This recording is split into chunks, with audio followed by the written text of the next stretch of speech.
आज हम लोग इनऑर्गेनिक सेक्शन स्टार्ट करते हैं। इनऑर्गेनिक सेक्शन में पहला जो टॉपिक है वो है पीरियोडिक क्लासिफिकेशन। पीरियोडिक क्लासिफिकेशन की अगर बात करेंगे तो पीरियोडिक क्लासिफिकेशन का पहला क्वेश्चन हम लोग देखते हैं कि match the oxide of the following column A with its property given in the column B. सिर्फ क्वेश्चन में चेक करना है कि कौन सा एलिमेंट जो है वो एसिडिक है, कौन सा बेसिक है और कौन सा न्यूट्रल है। ठीक है, तो Na2O की अगर बात करते हैं तो Na2 जो है एक मेटलिक ऑक्साइड है। मेटलिक ऑक्साइड जो होते हैं वो जनरली बेसिक इन नेचर होते हैं। तो ये कैसा हो जाएगा? बेसिक हो जाएगा। तो पहले का ऑप्शन नंबर बी। सेकेंड दिया हुआ है Al2O3। एल्यूमिनियम जो होता है वो एम्फोटेरिक नेचर का होता है, तो ये हो जाएगा एम्फोटेरिक, मतलब दूसरे का डी। तो ऑप्शन देख लेते हैं। अच्छा, और भी चेक कर लेते हैं। N2O जो है वो एक नॉन मेटल है। नॉन मेटल के जो ऑक्साइड्स होते हैं वो जनरली कैसे होते हैं? एसिडिक होते हैं अगर आयनिक हैं तो, अगर आयोनाइज होने की टेंडेंसी होती है तो। और N2O जो होगा वो जो होता है एक न्यूट्रल है। लास्ट बच गया Cl2O7, और ये जो होगा कैसा होगा, क्योंकि नॉन मेटलिक ऑक्साइड है ये भी, इसका नेचर कैसा होता है? एसिडिक होता है। तो N2O जो होगा वो कैसा हो जाएगा? न्यूट्रल, यानी कि A। थर्ड का A, और बच गया फोर्थ का हो जाएगा C। तो फर्स्ट का B, सेकंड का D, थर्ड का A और फोर्थ का C, मतलब option number 4। Question number second देखते हैं। क्वेश्चन नंबर सेकंड में बोला है कि आइडेंटिफाई द इनकरेक्ट मैच। तो पहला दिया है मेंडेलेवियम। मेंडेलेवियम जो होता है वो सही है बिल्कुल, अनिल अनियम ही होता है। लॉरेंसियम जो होगा अनिल ट्रियम ही होगा, और अनिल हेक्सियम जो है सीबोर्गियम ही होगा। बच गया अनियम, मतलब हो गया 1, फिर अन है मतलब फिर से 1, फिर अन है मतलब फिर से 1, और ईएम। तो 111 एटॉमिक नंबर वाले एलिमेंट का नाम क्या होता है? 111 एलिमेंट जो होगा उसका नाम होता है रोटेंगियम। तो जो लास्ट वाला ऑप्शन है, ऑप्शन नंबर जिसमें मतलब डी का 4, ये गलत ऑप्शन है, मतलब option number A. Question number third देखते हैं। क्वेश्चन नंबर थर्ड में क्या बोला है कि कौन सा जो है इसमें से बेसिक, एसिडिक और एम्फोटेरिक पहचान। सेम क्वेश्चन पिछले बार बना चुके हैं। तो CO जो होता है वो न्यूट्रल है। फिर है BaO। अगर BaO की बात करेंगे तो Ba जो होता है वो एक मेटल है, और मेटल के जो ऑक्साइड्स होती हैं वो कैसी होती हैं? वो बेसिक होती हैं, तो ये बेसिक हो जाएगा। इसके बाद कौन सा दिया हुआ है? Al2O3, पिछले बार भी आ चुका है। Al2O3 जो था वो एम्फोटेरिक था। ठीक है, और लास्ट बच गया फिर से पिछले ऑप्शन में भी Cl2O7, और ये कैसा होगा? नॉन मेटलिक ऑक्साइड है, तो ये एसिडिक हो जाएगा। ठीक है, तो CaO मतलब पहले का जो होगा, पहले का A का सेकंड, तो ऑप्शन नंबर थर्ड सही है। A का सेकंड एक ही ऑप्शन में, option number third. Next question देखते हैं। Question number 4। Match the elements of the column 1 with that in a column 2। Copper, fluorine, silicon और सीरियम दिया हुआ है। ठीक है, सिर्फ नाम से मेमोरी बेस्ड क्वेश्चन है। अगर एक भी इसमें से समझ में आ जाएगा तो समझ सकते हैं। जैसे फ्लोरीन जो होता है वो नॉन मेटल है, कॉपर जो है वो ट्रांजिशन एलिमेंट है। ठीक है, और सिलिकॉन जो है मेटेलॉइड है, और सीरियम जो है वो लेंथेनाइड है। ठीक है, तो क्या बोल रहे हैं फिर से सुनिए, आराम से समझिए इसको। पहला जो है कॉपर जो है वो ट्रांजिशन मेटल है, मतलब A का सेकंड। दूसरा क्या दिया है? फ्लोरीन। फ्लोरीन जो होता है वो नॉन मेटल है, मतलब B का फर्स्ट। इसको चेक कर लीजिए कौन सा ऑप्शन सही लग रहा है। A का सेकंड और B का फर्स्ट, मतलब ऑप्शन नंबर 2। नेक्स्ट क्वेश्चन फिर से वही है कि कौन सा ऑक्साइड जो है वो एम्फोटेरिक है नेचर में। मेमोरी बेस्ड क्वेश्चन है। तो SnO2 जो होता है वो कैसा होता है? एम्फोटेरिक होंगे। बाकी सब नॉन मेटल हैं, तो नॉन मेटल के ऑक्साइड कैसे होते हैं? एसिडिक नेचर के होते हैं, मतलब SiO2, GeO2, और CO2, ये तीनों के तीनों जो होंगे वो कैसे हो जाएंगे, एसिडिक इन नेचर होंगे, और SnO2 जो होगा वो एम्फोटेरिक होगा। तो कौन सा ऑप्शन सही है, पहला। ठीक है, क्वेश्चन नंबर 6 देखते हैं। क्वेश्चन नंबर 6 में क्या पूछा है। क्वेश्चन नंबर 6 में पूछा है which of the following is greater bond length, PO, SO, ClO और O डबल बॉन्ड O, इन तीनों में से सबसे बड़ा बॉन्ड लेंथ किसका होगा। ठीक है, तो ये तो डबल बॉन्ड है, सबसे छोटा हो जाएगा, तो डी ऑप्शन तो सॉर्ट आउट हो गया। बच गया कौन सा, P, S और Cl। ठीक है, तो हम लोग क्या देखते हैं कि साइज ऑफ जो बॉन्ड होती है वो किस पे डिपेंड करती है। तो पहला हो जाएगा इलेक्ट्रोनेगेटिविटी पे। Difference in electronegativity between atom जो होगा वो डिसाइड करती है कि बॉन्ड का लेंथ क्या होगा। अगर इलेक्ट्रोनेगेटिविटी का डिफरेंस ज़्यादा का है तो बॉन्ड लेंथ कम हो जाता है। ठीक है, और अगर एटम का साइज़ खुद से बड़ा होगा तो भी बॉन्ड लेंथ क्या हो जाता है, बड़ा हो जाता है। तो इस हिसाब से ऑप्शन कौन सा सही है, ऑप्शन नंबर 3, मतलब क्लोरीन जो होगा ClO का जो साइज़ होगा, बॉन्ड लेंथ जो होगा सबसे बड़ा होगा। ठीक है, तो ClO ऑप्शन हो जाएगा इसका। क्वेश्चन नंबर 7 देखते हैं। क्वेश्चन नंबर 7 में पूछा है कि जिंक्रोनियम 40, ठीक है, have similar atomic and ionic radius because, किसकी वजह से होता है। ठीक है, तो आप ये पढ़े होंगे लेंथेनॉइड ग्रुप के एलिमेंट्स हैं सारे, और लेंथेनॉइड कॉन्ट्रैक्शन, जब भी लेंथेनॉइड एलिमेंट्स होंगे तो लेंथेनॉइड कॉन्ट्रैक्शन की वजह से इनका साइज सेम होता है। क्वेश्चन नंबर 8 देखते हैं। क्वेश्चन नंबर 8 में पूछा है कि in which of the following arrangement the given sequence is not strictly according to the property indicated against it. तो ये जो साइज़ का ऑर्डर दिख रहा है वो किसकी वजह से ऐसा दिखाई दे रहा है। ठीक है, तो पहला क्या दिया हुआ है, HF, HCl, HBr, HI, और बोला इंक्रीजिंग एसिडिक स्ट्रेंथ। ठीक है, ये तो दूसरा ऑप्शन दिया हुआ है H2O, H2S, इंक्रीजिंग pKaW, ये गलत है। ठीक है, ठीक है, इसका उल्टा रिजल्ट आएगा, तो ऑप्शन नंबर 2। क्वेश्चन नंबर 9 देखते हैं। IUPAC नेम ऑफ एलिमेंट 119, तो 119 मतलब 1 के लिए हो जाएगा अन, दूसरे वाले 1 के लिए भी हो जाएगा अन। ठीक है, और 9 के लिए हो जाएगा इनियम, इन और ईयम, इन ईयम, तो नाम हो जाएगा अन इन ईयम, मतलब ऑप्शन नंबर 4। 10th क्वेश्चन देखते हैं। The first ionization enthalpy of element X and Y are 419 kilojule per mole and 590 kilojule per mole. The second ionization enthalpy of X and Y are 3069 kilojule per mole and 115 kilojule per mole. अब इसमें से कौन सा statement जो है वो सही है। ठीक है, तो क्या पता चल रहा है कि इलेक्ट्रॉन को Y से, फर्स्ट आयोनाइजेशन एंथैल्पी की बात कर रहे हैं, electron from Y required more energy. Electron जो है Y से निकालने में ज़्यादा एनर्जी लग रही है। फिर अगर सेकेंड वाले की बात करेंगे कि फर्स्ट इलेक्ट्रॉन रिमूव करने के बाद इलेक्ट्रॉन को X से रिमूव करने में ज़्यादा मेहनत लग रहा है। इसका मतलब क्या होता है कि फर्स्ट X से सेकेंड इलेक्ट्रॉन रिमूव करने में ज़्यादा एनर्जी देनी पड़ रही है, और फर्स्ट इलेक्ट्रॉन जो था वो Y से रिमूव करने में ज़्यादा एनर्जी निकल रही है। तो इसका मतलब क्या निकलेगा कि जो X जो एलिमेंट है वो अल्कलाई मेटल है, और जो Y जो मेटल है वो अल्कलाइन अर्थ मेटल है। ठीक है, इस हिसाब से कौन सा ऑप्शन सही है, ऑप्शन नंबर पहला। The correct order of ionisation enthalpy, order of ionisation enthalpy कौन सा सही है। ठीक है, तो ये तो डायरेक्ट देख करके बता सकते हैं किसका, तो ऑप्शन नंबर C हो जाएगा इसका आंसर, कि the correct order of ionisation enthalpy for given 4 elements दी हुई है। तो हम लोग क्या देखते हैं कि हाफ फिल और फुल फिल कॉन्फ़िगरेशन जो होता है वो बाकी सारे कॉन्फ़िगरेशन से ज़्यादा स्टेबल होते हैं। इस हिसाब से देखेंगे हम लोग तो कार्बन, फिर ऑक्सीजन, फिर नाइट्रोजन, फिर फ्लोरीन। नेक्स्ट क्वेश्चन देखते हैं, क्वेश्चन नंबर 12। क्वेश्चन नंबर 12 में क्या पूछा है, the element expected to form largest ion achieve the nearest noble gas configuration is. तो इसका आंसर हो जाएगा नाइट्रोजन।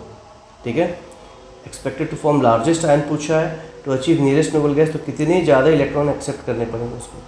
ठीक है, 3 इलेक्ट्रॉन नाइट्रोजन को लेने पड़ेंगे, बाकी सबको 1 और 2 लेने पड़ेंगे। इसकी वजह से जो सबसे ज़्यादा रेडियस होगा Ni3+ का होगा, Ni3- का होगा, फिर O2 2 इलेक्ट्रॉन वाला, फिर F-, फिर Na जो था 1 इलेक्ट्रॉन देगा, इसलिए इसकी साइज़ छोटी हो जाएगी।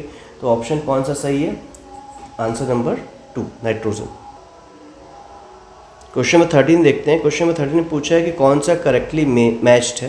तो इसका ऑप्शन नंबर 3 हो जाएगा कि एसिड ऑक्साइड MnO7 SO2 और TeO3 जो होते हैं एसिडिक ऑक्साइड हैं। बाकी सब जो ऑप्शन है वो गलत है। क्वेश्चन नंबर 14, क्वेश्चन नंबर 14 में बोला है the correct sequence given below contains neutral, acidic, basic and amphoteric oxide. Line से देखा है ना, पहला वाला न्यूट्रल होना चाहिए, दूसरा वाला एसिडिक होना चाहिए, तीसरा वाला बेसिक होना चाहिए और चौथा वाला जो होगा कैसा होना चाहिए, एम्फोटेरिक होना चाहिए। तो न्यूट्रल NO, ऊपर वाले क्वेश्चन में देखे होंगे NO जो है वो न्यूट्रल है, NO जो है वो न्यूट्रल है, ठीक है। और CaO कैल्शियम ये नॉन मेटल हो गया। मेटल कैसे होते हैं, बेसिक होते हैं। फिर CO2 नॉन मेटल का ऑक्साइड है तो ये एसिडिक होता है। और ZnO जो है वो ट्रांजिशन एलिमेंट वाला है तो एम्फोटेरिक हो जाएगा, ठीक है। तो इस हिसाब से ऑप्शन नंबर 4। तो पहला चैप्टर हम लोग का इनऑर्गेनिक का पीरियोडिक क्लासिफिकेशन इस प्रकार से कंप्लीट होता है। नेक्स्ट टॉपिक जो पढ़ेंगे चैप्टर का नाम है कोऑर्डिनेशन कंपाउंड।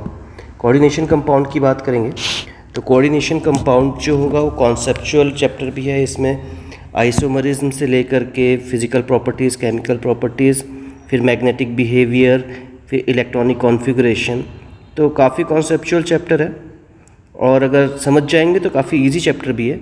कुछ कंडीशंस को समझ करके सारे क्वेश्चंस बनाए जाते हैं। क्वेश्चन नंबर 1 स्टार्ट करते हैं। क्वेश्चन नंबर 1 में बोला है कि क्रिस्टल फील्ड स्टेबलाइजेशन एनर्जी जो है डेल्टा 0, इसकी वैल्यू दी हुई है 18,000 और पूछा है डेल्टा T की वैल्यू कितनी होगी। तो डेल्टा T होता है 4/9 टाइम्स ऑफ डेल्टा 0, तो 4/9 इंटू 18,000 हो जाएगा, कैंसिल आउट हो जाएगा तो बचेगा 2000 और मल्टीप्लाई करेंगे तो 8000 आंसर। तो ऑप्शन नंबर 4 सही है इसका। क्वेश्चन नंबर 2 देखते हैं। क्वेश्चन नंबर 2 में क्या बोला है, which of the following is correct order of increasing field strength of ligand to form coordination compound. तो ये तो मेमोरी बेस्ड क्वेश्चन है। इस पे हम लोग को पता है कि हर एक जो लिगेंड होता है उसकी खुद की स्ट्रेंथ होती है कोऑर्डिनेशन कंपाउंड फॉर्म करने की, और जो ऑर्डर है उसको याद करना पड़ेगा। इस केस में जो ऑर्डर होगा सबसे ज़्यादा होगा SCN का, सॉरी सबसे कम होगा SCN का, तो जिसमें सबसे पहले SC मतलब ऑप्शन 2 या 3 में से, फिर फ्लोरीन ये भी सही है। इसके बाद बच गया, इसके बाद होगा C2 मतलब ये हो गया option number B। Next question देखते हैं। Question number 3, urea react with water to form A which will decompose to form B. B will pass through copper deep blue color solution C is formed.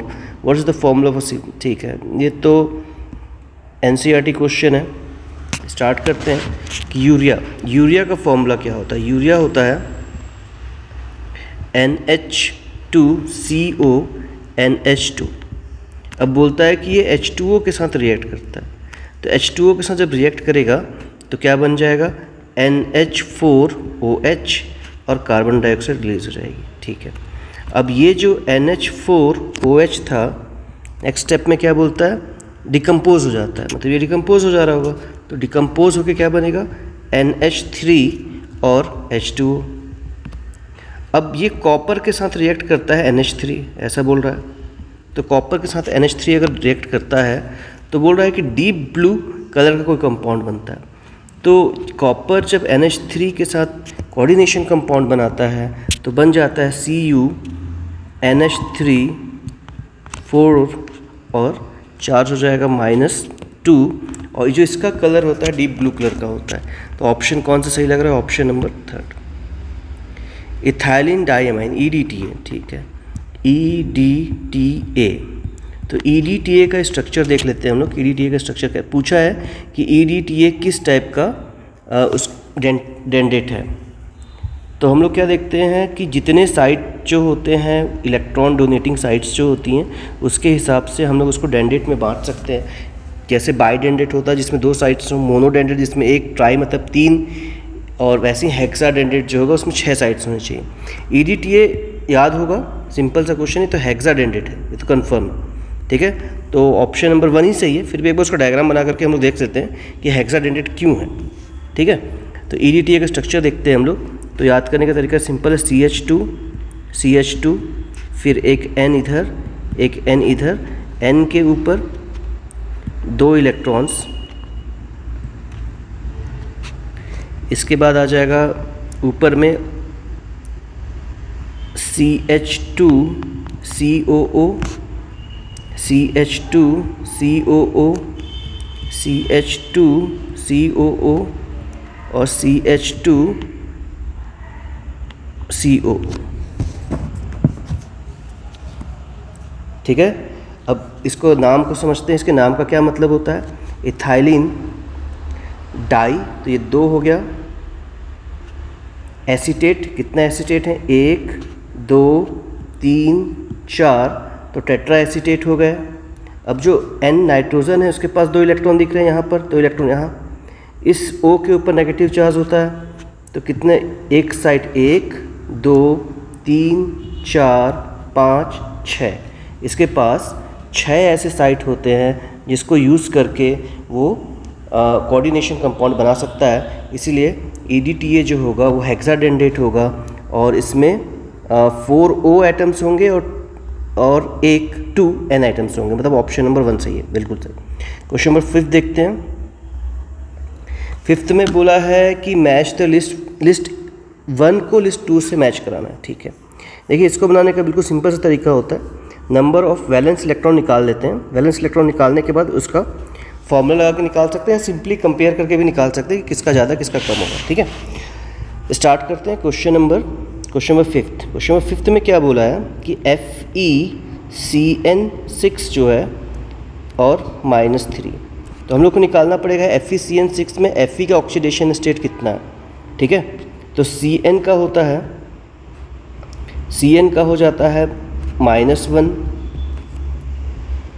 Fe का नहीं पता तो उसको मान लेता हूँ x, और टोटल चार्ज कितना है -3।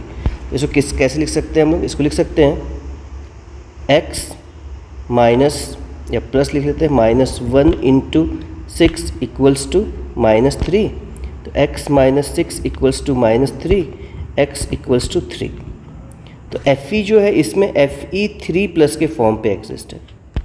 पहले वाले में Fe किस फॉर्म पे एग्जिस्ट है, Fe3 के फॉर्म पे एग्जिस्ट है, कर रहा है। ठीक है, अगर हम लोग बात करें Fe3 का इलेक्ट्रॉनिक कॉन्फ़िगरेशन की, तो आर्गन, ठीक है, हो जाएगा 3d5, ये हो गया। ठीक है, अब जो Cn है वो एक स्ट्रॉन्ग फील्ड लिगेंड है, स्ट्रॉन्ग फील्ड लिगेंड होता है। स्ट्रॉन्ग फील्ड लिगेंड क्या करते हैं, वो बैक पेयरिंग करवा सकते हैं। एक बार फिर समझ लेते हैं इस टॉपिक को। हम लोगों के पास D के 5 ऑर्बिटल होते हैं। 5 ऑर्बिटल में से जब कोई कॉम्प्लेक्स कंपाउंड बन रहा होता है तो जो लिगेंड अटैक करता है, तो लिगेंड जो होता है उसके फील्ड की वजह से ये 2 भाग में स्प्लिट हो जाता है। एक जिसकी एनर्जी लोअर हो जाती है और एक जिसकी एनर्जी ज़्यादा हो जाती है।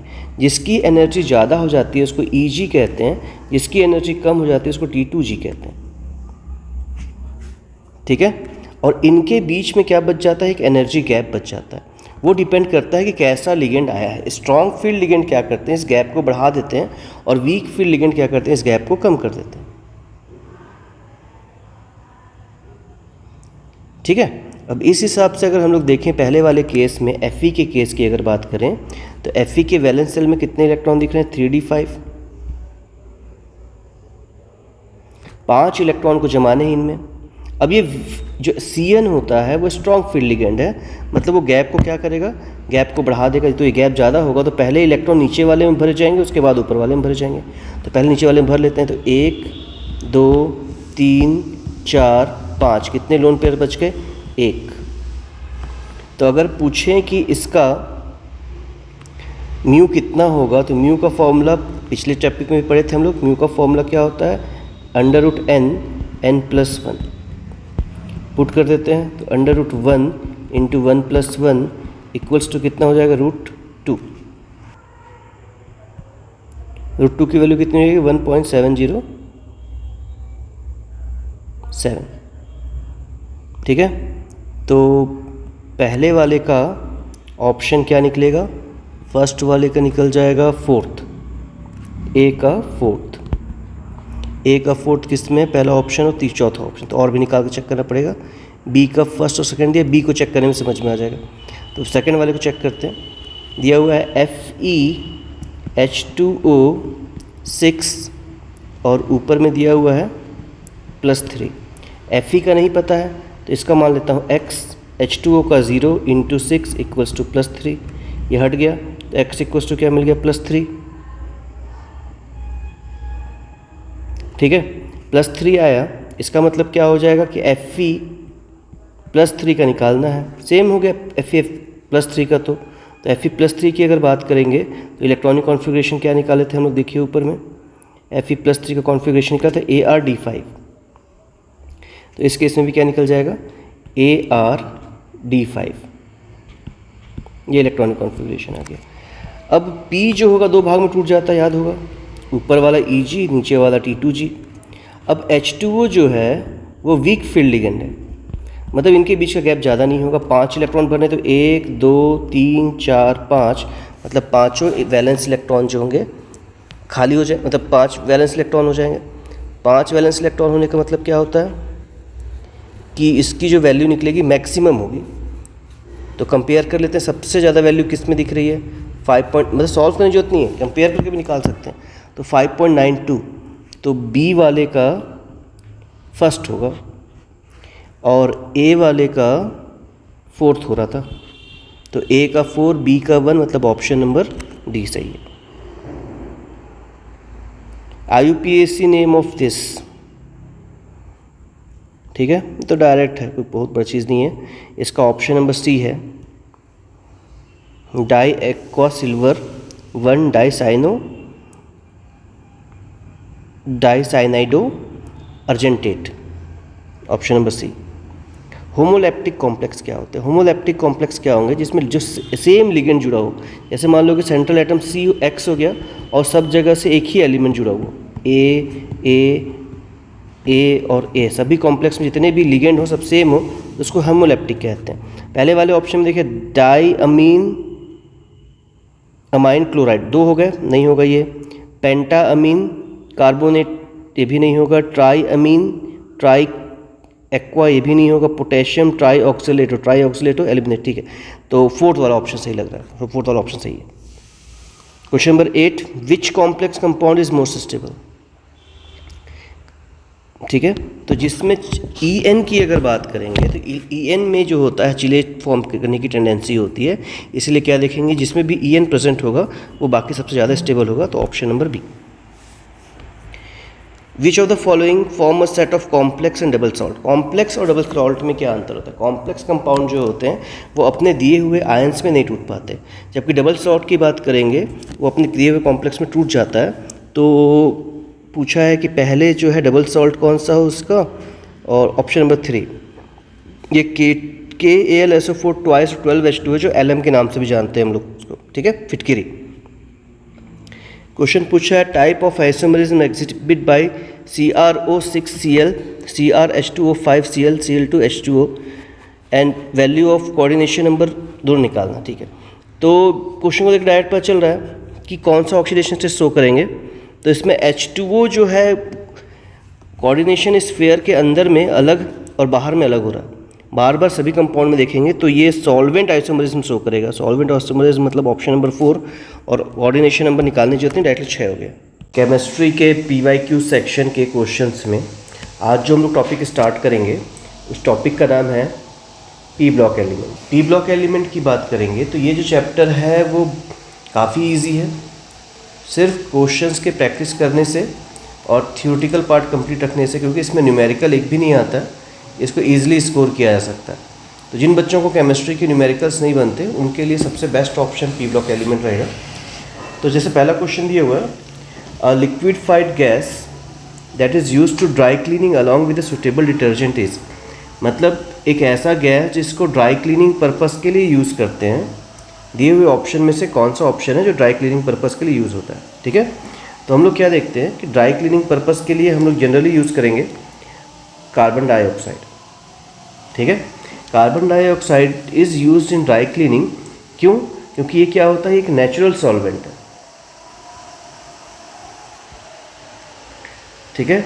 और जितने भी ऑयल बेस्ड स्ट्रेन होते हैं, मतलब तेल से संबंधित जो इतनी भी गंदगी होती है उसको साफ़ करने के लिए हम लोग CO2 का यूज़ करते हैं। तो इसका ऑप्शन कौन सा हो जाएगा? Option number 4। Next question, which of the following is used for cosmetic surgery? Cosmetic surgery के लिए किसका यूज़ करते हैं? तो जनरली हम लोग सिलिकॉन्स का यूज़ करते हैं। सिलिकॉन्स क्या होते हैं? सिलिकॉन्स से बनाए हुए हम लोग के पास बहुत सारे पॉलीमर्स होते हैं। उन पॉलीमर्स को यूज़ करके हम लोग प्लास्टिक सर्जरी या कॉस्मेटिक सर्जरी में इनका यूज़ करते हैं। क्वेश्चन नंबर 3 देखते हैं। क्वेश्चन नंबर 3 में क्या बोला है? क्वेश्चन नंबर 3 में बोला है कोई कंपाउंड X है, इस कंपाउंड X को H2O के साथ रिएक्ट करने पर एक कलरलेस गैस Y बनती है, और जब इस कलरलेस गैस यानी कि Y को हम लोग पास करते हैं CuSO4 के साथ, तो CuSO4 के साथ तो Cu3P2 बनता है। ये तो समझ में आ रहा है कि जो X है उसमें ये वाला जो Y जो है उसमें P तो होना ही चाहिए, तो फॉस्फोरस होगा ही होगा। ठीक है। अब एक प्रॉपर्टी और दी हुई है कि जब उसको जब Y निकलता है तो रोटेन फिश का महक आता है, मतलब सड़ी हुई मछली जैसा महक आता है। ठीक है, फिश के जैसा स्मेल आता है। तो ये हो जाएगा, इससे पता चल रहा है कि Y जो है वो है PH3।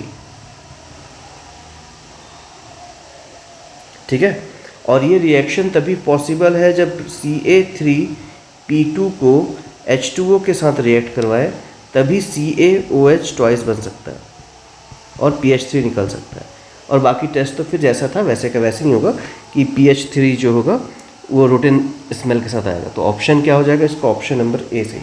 क्वेश्चन नंबर 4 स्टार्ट करते हैं। क्वेश्चन नंबर 4 में पूछा है कि दिए हुए ऑक्सो एसिड ऑफ फॉस्फोरस में से स्ट्रॉन्गेस्ट रिड्यूसिंग प्रॉपर्टी किसकी होगी? तो जिसमें भी पीएच बॉन्ड की संख्या सबसे ज़्यादा होगी, नंबर ऑफ पीएच बॉन्ड्स जिसमें ज़्यादा होंगे, वो ऑक्सो एसिड जो होगा, ऑक्सी एसिड जो होगा, वो सबसे अच्छा रिड्यूसिंग प्रॉपर्टी शो करेगा। फॉर एग्जांपल अगर हम लोग बात करें जिस H3PO2 की, उसका स्ट्रक्चर कैसा होता है? एक P होगा, एक H, एक H, एक OH और डबल बॉन्ड O। ये जो कंपाउंड दिख रहा है हम लोग के पास, ठीक है, इसमें नंबर ऑफ हाइड्रोजन कितने हैं? 2, मतलब सबसे ज़्यादा रिड्यूसिंग पावर H3PO2 का है, मतलब ऑप्शन नंबर 3। नेक्स्ट क्वेश्चन देखते हैं कि ओलियम का फॉर्मूला क्या है। ठीक है, ये सब तो याद ही होना चाहिए। ये एक ओलियम को हम लोग पायरोसल्फ्यूरिक एसिड के नाम से भी जानते हैं। ओलियम को और किस नाम से जानते हैं? क्वेश्चन नंबर 5 जो है ओलियम के बारे में पूछा है। तो ओलियम जो होता है, ओलियम जो होगा उसको हम लोग और किस नाम से जानते हैं? Pyrosulphuric acid.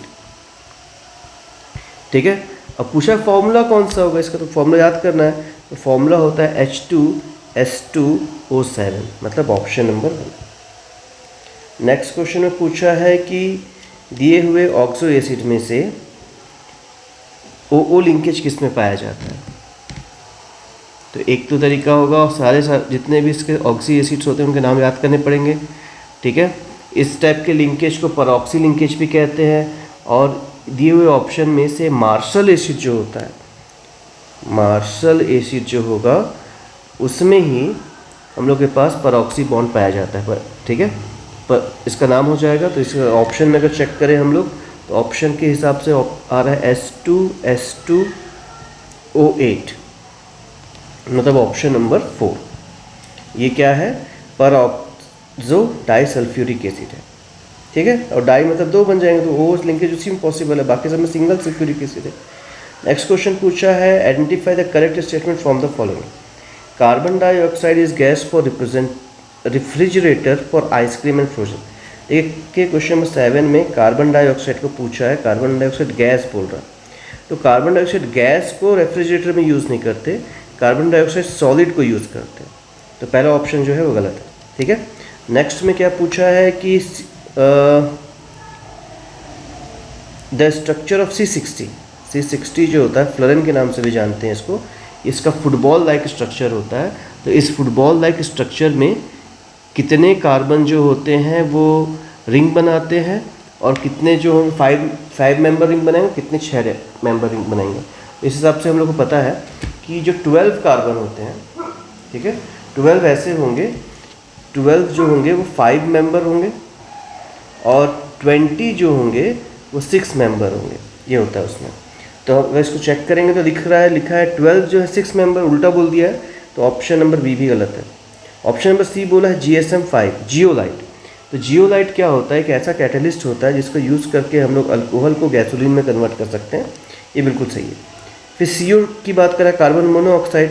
कार्बन मोनोऑक्साइड कैसा गैस है, कार्बन मोनोऑक्साइड जो कलरलेस ऑडरलेस गैस है, तो इस हिसाब से ऑप्शन सी और ऑप्शन डी दोनों सही है, मतलब option number A. Next question, question number 8, which of the following is not a correct about carbon monoxide के लिए दिए हुए स्टेटमेंट्स में से कौन सा स्टेटमेंट सही नहीं है। Question number 8, which of the following is not correct about the carbon monoxide, it is produced by incomplete combustion. हम अगर कार्बन को ऑक्सीजन के साथ रिएक्ट करवाएं तो हम लोग के पास CO2 भी बन सकता है और CO भी बन सकता है। अगर कंप्लीट कंबशन होगा तो CO2 और इनकम्प्लीट कंबशन होगा तो CO। इस हिसाब से देखने पे क्या पता चल रहा है कि पहला ऑप्शन तो बिल्कुल सही है। इट फॉर्म्स कार्बोक्सिल हीमोग्लोबिन, ठीक है। हीमोग्लोबिन जो होता है ब्लड में से कार्बन डाइऑक्साइड को ट्रांसपोर्ट करने का काम करता है और ऑक्सीजन को ट्रांसपोर्ट करने का काम करता है, ठीक है। अब कार्बोक्सिल हीमोग्लोबिन जो कार्बोक्सी हीमोग्लोबिन जो होता है वो हीमोग्लोबिन और कार्बन मोनोऑक्साइड कॉम्बिनेशन की वजह से बनता है। तो सेकंड वाला ऑप्शन भी क्या है, सही है। CO जब ब्लड से आकर के जुड़ जाएगा तो उस जगह पे ऑक्सीजन के लिए जो जगह होगा कम पड़ेगा, तो ये क्या होगा, ऑक्सीजन की ब्लड कैरिंग कैपेबिलिटी, जो ब्लड की जो ऑक्सीजन कैरिंग कैपेबिलिटी होती है उसको क्या कर देता है, कम कर देता है, बिल्कुल सही है। तो सेकंड थर्ड वाला भी सही है। लास्ट बोलता है the carboxyl hemoglobin is less stable than oxy hemo, ये गलत है, ठीक है। ज़्यादा स्टेबल कौन होता है, कार्बोक्सी हीमोग्लोबिन जो होगा वो ज़्यादा स्टेबल होता है ऑक्सी हीमोग्लोबिन की वजह से, जिसकी वजह से हम लोग क्या देखते हैं कि अगर कभी ज़्यादा देर तक कार्बन मोनोऑक्साइड गैस को इनहेल कर लिया जाए तो डिजीनेस फील होने लगता है। तो ऑप्शन नंबर 4 जो है वो गलत है। नेक्स्ट क्वेश्चन देखते हैं। क्वेश्चन नंबर 9 पूछा है कि दिए हुए रिएक्शन में से हाइड्रोलिसिस कौन सा, ठीक है, ये तो आप डायरेक्ट दिख रहा है, ऑप्शन नंबर 3। नेक्स्ट क्वेश्चन देखते हैं। नेक्स्ट क्वेश्चन में बोला है नोबल गैसेस का प्रॉपर्टीज़ बताइए, नोबल गैसेस की प्रॉपर्टीज़ कौन कौन सी। क्वेश्चन नंबर 10 सिंपल क्वेश्चन है, तो बोलता है स्पेरिंगली सॉल्युबल इन वाटर, पहला तो बिल्कुल सही है, ठीक है। पूछा इनकरेक्ट, नोबल गैस है very high melting point and high melting नहीं, एक नोबल गैस जो होगा दूसरे गैस मॉलिक्यूल से weak van der Waals force से जुड़ा होता है, ठीक है।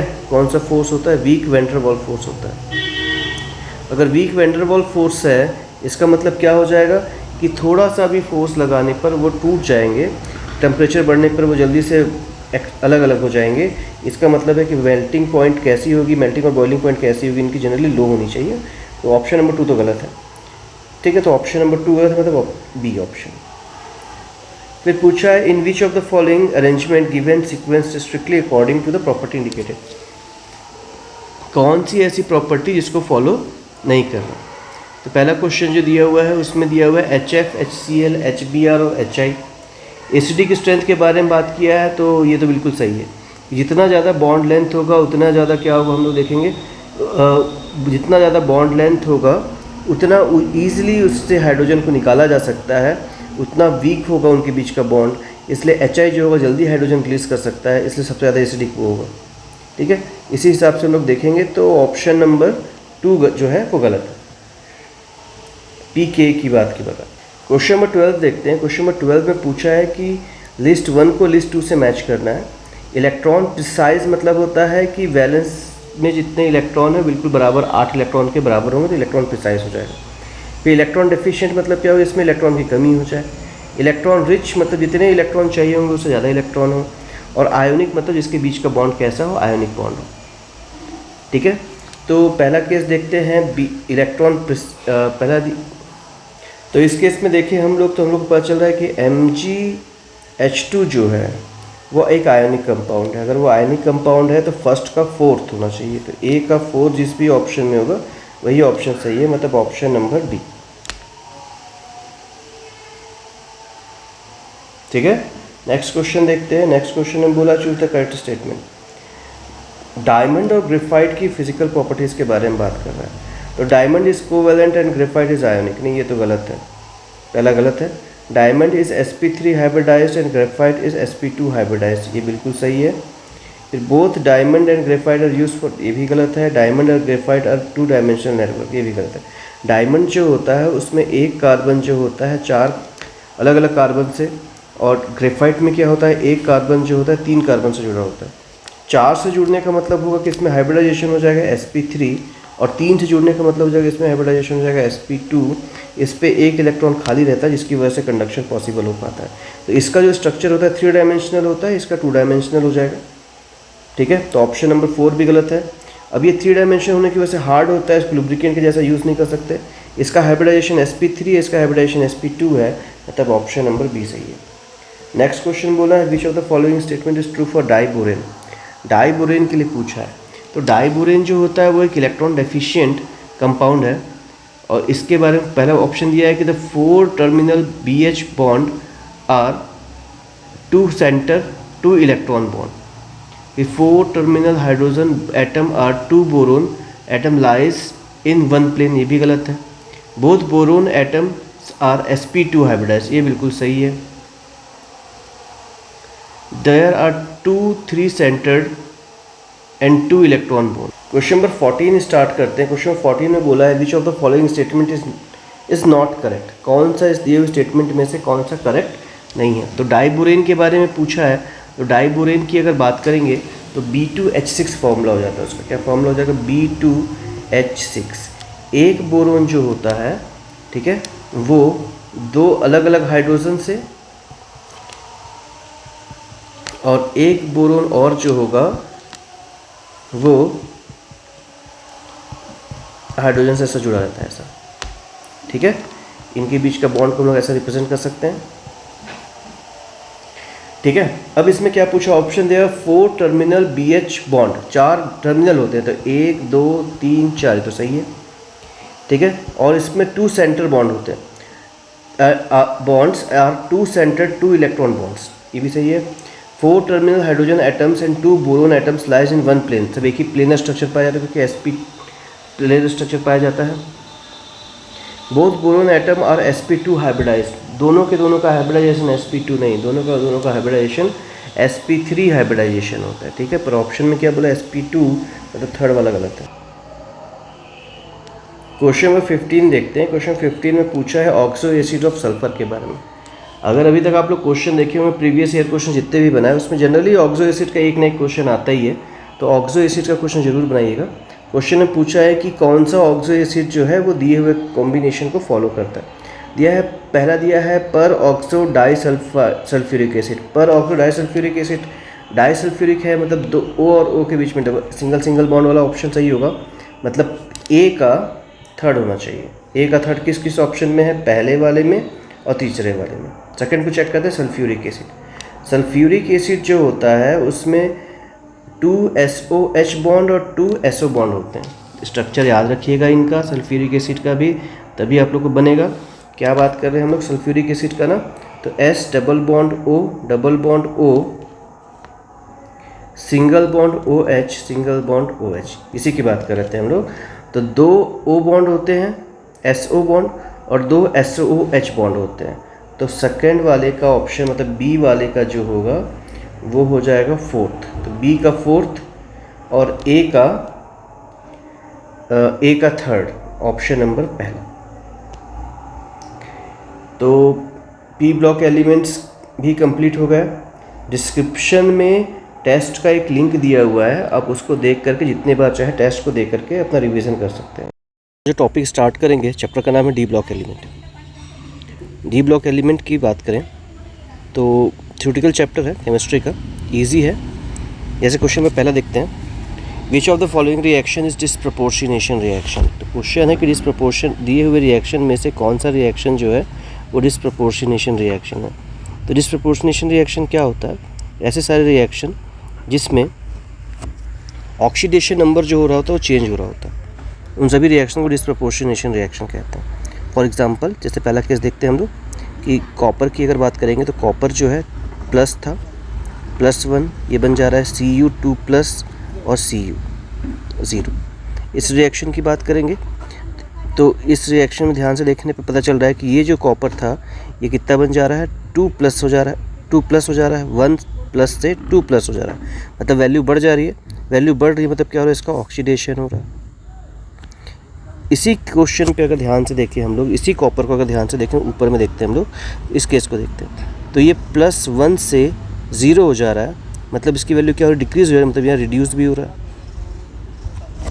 तो जो पहला वाला रिएक्शन है वो डिसप्रपोर्शनेशन रिएक्शन है, तो फर्स्ट वाले ऑप्शन मतलब पहला वाला जो ऑप्शन होगा वो सही है, ए तो आएगा। अगला रिएक्शन देखते हैं, MnO4 -2 प्लस 4H2H प्लस, और उससे क्या मिल रहा है, 2Mn4O4 minus plus MnO2 plus 2H2। इस रिएक्शन की अगर बात करेंगे हम लोग, तो इस रिएक्शन में जो था कि हम लोग देखेंगे कि ये वाला जो Mn है इसका ऑक्सीडेशन हो रहा है, और इसी में ध्यान दें इस वाले Mn पे, ये वाले पे, तो इस पे रिडक्शन भी हो रहा है। सिमिलरली ऊपर में जैसे ऑक्सीडेशन स्टेट निकालते हैं वैसे ऑक्सीडेशन स्टेट निकाल के चेक कर सकते हैं। तो ए भी होगा और बी भी होगा, तो ऐसा ऑप्शन जिसमें ए और बी दोनों हो, और बाकी को चेक करेंगे तो बाकी सब में ऑक्सीडेशन स्टेट सेम है दोनों का, तो हम लोग क्या देखेंगे कि कौन सा ऑप्शन सही है, ऑप्शन नंबर ए।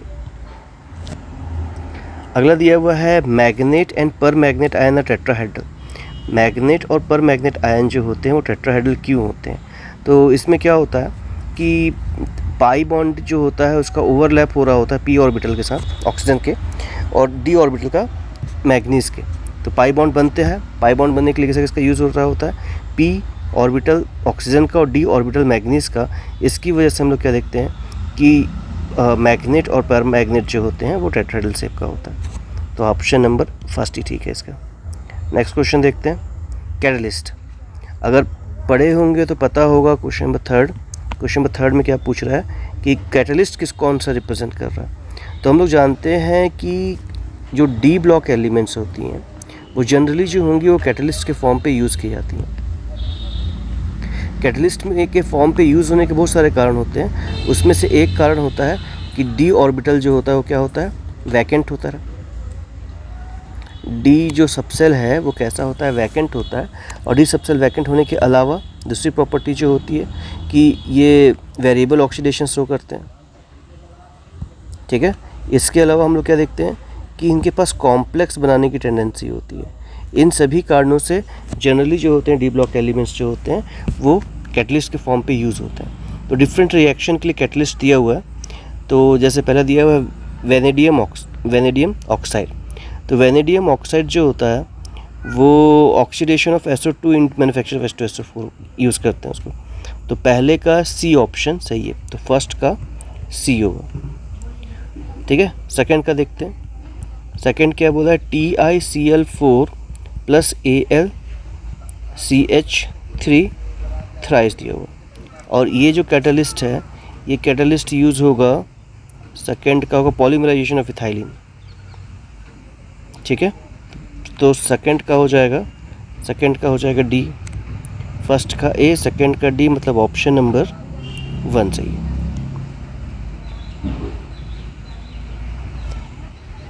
ठीक है, नेक्स्ट देखते हैं। क्वेश्चन नंबर 4 में बोला है when a neutral and faintly alkaline KMnO4 potassium पर मैग्नेट जो है इस treated with potassium iodide, iodide का ट्रीट करते हैं तो आयन कन्वर्टेड टू X, एक नया आयन X बनता है। तो बताना है कि ये X क्या है, ठीक है। तो देखते हैं, पोटेशियम पर मैग्नेट का रिएक्शन करवाना है, तो KMnO4 को अल्कलाइन मीडियम पे ले रहे हैं, तो H2O plus Ki potassium iodide से रिएक्ट करवा रहे हैं। और जब रिएक्शन करवाएंगे तो क्या बनेगा, 2MnO2 प्लस 2KOH और प्लस KiO3। अब इसकी बात करेंगे, KiO3 की बात करेंगे तो K के ऊपर +1 होता है और IO3 के ऊपर क्या हो जाएगा, -1। तो ऑप्शन निकलेगा ऑप्शन नंबर 3। क्वेश्चन नंबर 5 देखते हैं। क्वेश्चन नंबर 5 में पूछा है कि ऑक्सीडेशन स्टेट CrO5 का क्या होगा, ठीक है। तो जनरली हम लोग क्या देखते हैं, ऑक्सीजन का ऑक्सीडेशन स्टेट निकालना बिल्कुल सरल होता है। हम लोग अगर क्वेश्चन को देखें डायरेक्टली -2 ऑक्सीडेशन स्टेट हो जाता है ऑक्सीजन का, ऐसा बोलकर क्वेश्चन सॉल्व कर लेते हैं। लेकिन इस क्वेश्चन की बात करेंगे तो क्रोमियम के स्ट्रक्चर को समझते हैं।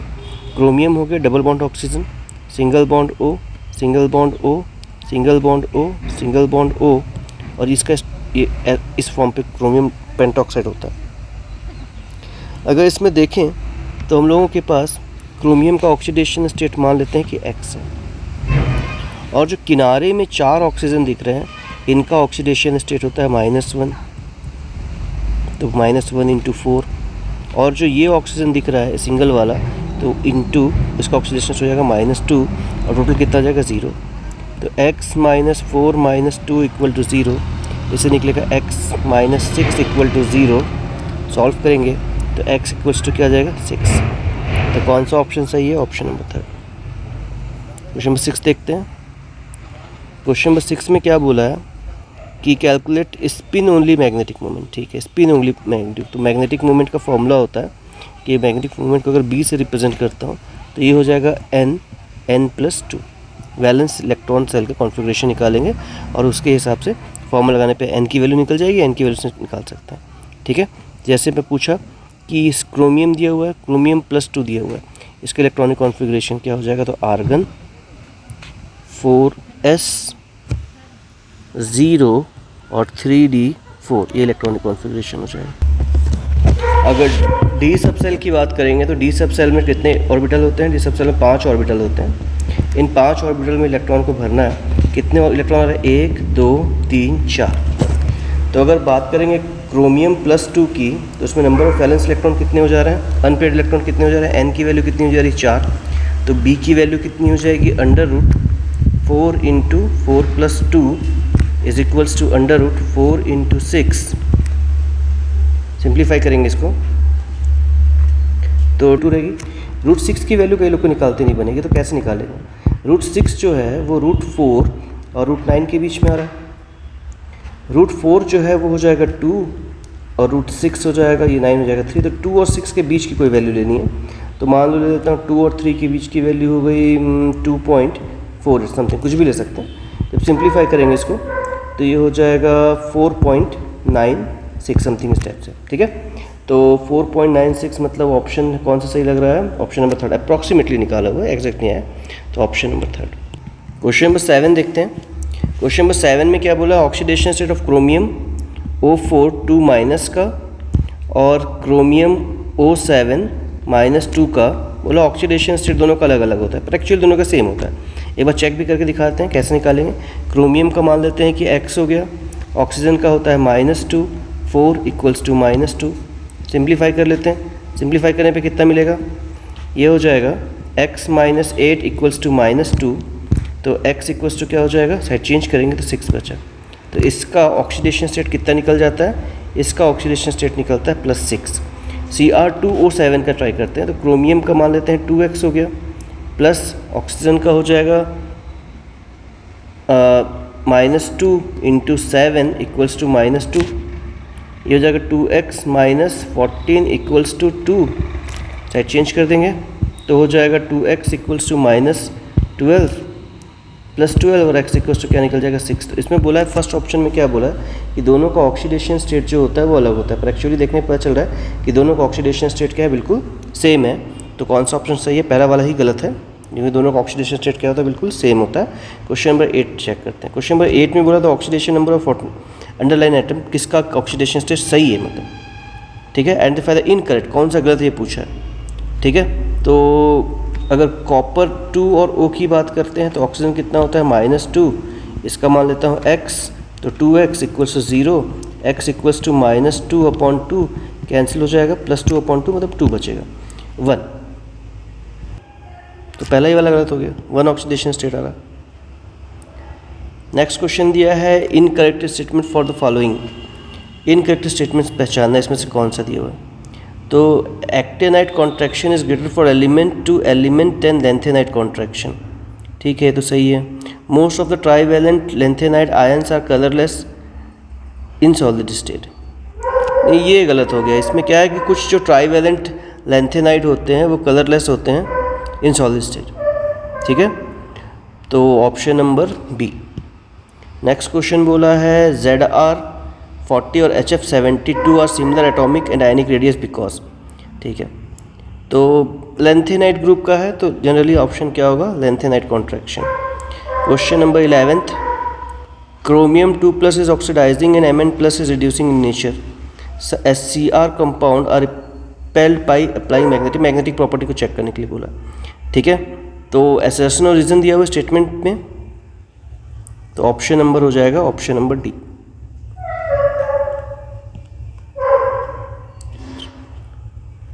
क्वेश्चन नंबर 12 देखते हैं। सेम फिर थ्योरेटिकल क्वेश्चन है, which of the following statement are incorrect. All the transition metal except scandium form MO oxide, ठीक है। फिर पूछा the highest, choose the correct option, कौन सा करेक्ट ऑप्शन ये बताना है, ठीक। तो the highest oxidation number corresponding to group number in transition metal oxidising attention, ये भी गलत है। सी को चेक करते हैं, बेसिक कैरेक्टरिस्टिक इंक्रीज बाय, ये सही है, क्वेश्चन नंबर सी सही है, सी ऑप्शन सही है। वेनेडियम डिजोल्व मिस्टिक, तो सी और डी ऑप्शन सही होगा, मतलब ऑप्शन नंबर 2। नेक्स्ट क्वेश्चन क्या बोला है, क्वेश्चन नंबर 13। क्वेश्चन नंबर 13 भी एसेशन is ionisation enthalpy along each series of transition element from left to right, however small variation occurs there is corresponding increase in nuclear charge with a comparison दिया हुआ, ठीक है। तो इसमें क्या है, बोथ एसेशन और रीजन दोनों सही हैं, पर एक्सप्लेनेशन को चेक कर लेते हैं एक बार। Ionisation enthalpy increasing along each series transition element from left to right, however very small variation, the corresponding is nuclear charge, ठीक है वो भी, एंड लाइट, ठीक है। तो दोनों सही है, मतलब ऑप्शन नंबर सी, ठीक है। इस प्रकार पहला वाला टॉपिक अपने पास कंप्लीट हो गया।